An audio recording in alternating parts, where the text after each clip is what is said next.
welcome to On Leading with Greatness. I'm Jim Salvucci of Guidance for Greatness. This week's installment, Leadership Starts with Why, and Forced Fun is no fun at all. Are we having fun yet? Zippy the Pinhead. Have you ever been called to a mandatory meeting with no explanation? Have you ever been required to perform a task or work on a project without any sense of its purpose? Have you ever been forced to have fun at work? I once worked at a university where fun was compulsory.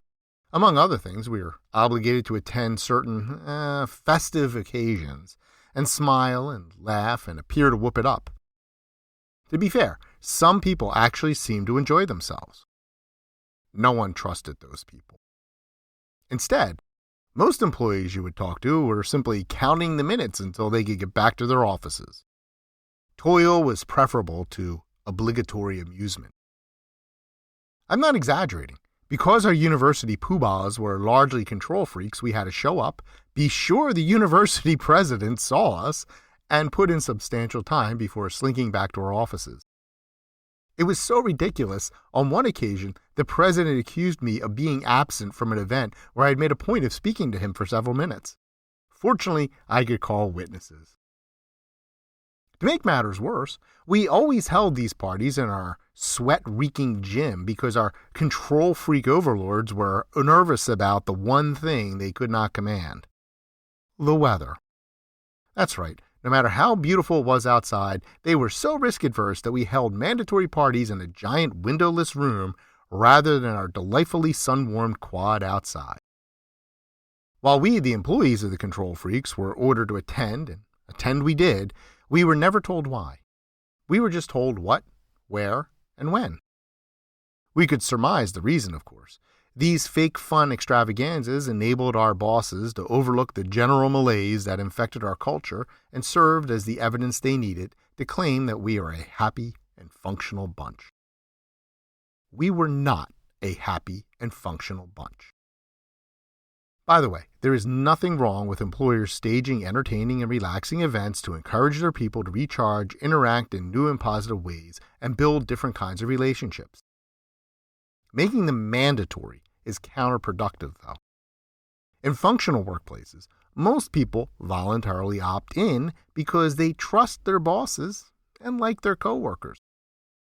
If you have to force and enforce fun, you're no fun at all. Bosses start with what? The typical boss starts with telling you what to do, and sometimes how to do it. They may even tell you who to work with, when, and where. Their communications are mostly diktats, conveying requirements and duties. A leader, in contrast, explains the reasoning behind their instructions as thoroughly as possible. They and their people share a mutual understanding of why things need to be done, which results in a commitment to actually getting them done. In short, leaders start with why, not how, not what, not who, when, or where. Why? In his classic book, Start With Why, How Great Leaders Inspire Everyone to Take Action, author Simon Sinek lays out this argument in detail. He maintains that leaders assure that their people understand the why before they consider the how and what.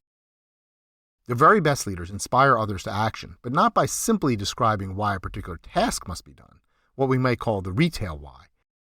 Great leaders assure their people understand both the retail why and the wholesale why.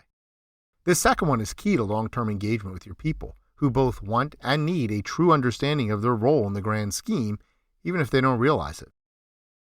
Great leaders convey constantly how their people's efforts contribute not only to the task at hand, but to the overall goals of the organization.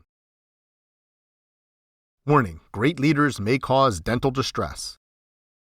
How do great leaders perform this feat?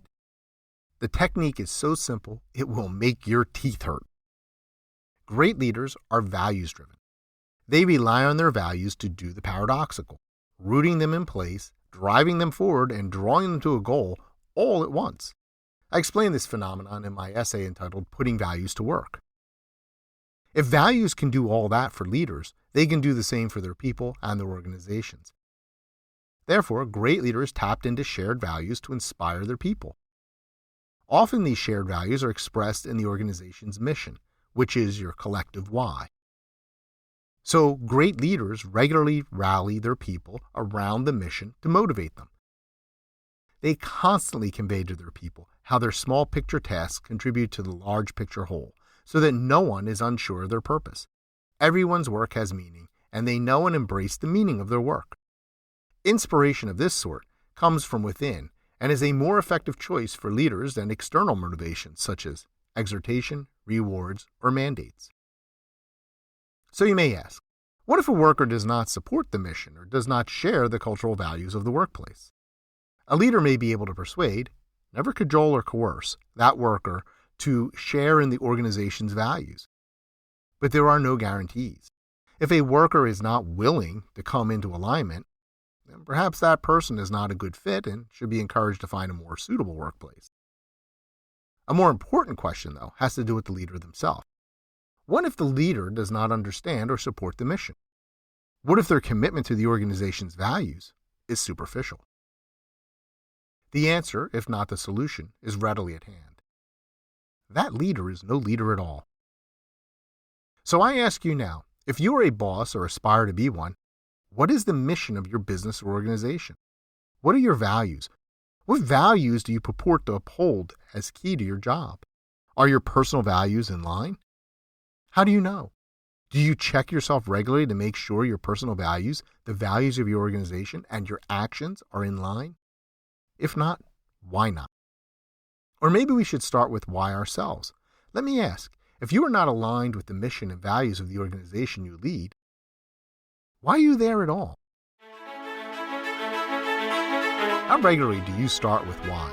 How do you know your values and actions align with the mission of your business? To be a great leader, you must start with why, and I can help. Click on the essay for your free consultation. If you want to learn more about how to become a great leader in this world of bad bosses, visit guidanceforgreatness.com. Ask questions or make suggestions by emailing me directly at info@guidance4greatness.com. Join the conversation by leaving a comment and leave a like or review. Please share this post on social media and be sure to subscribe to have On Leading with Greatness sent weekly to your inbox. I look forward to hearing from you.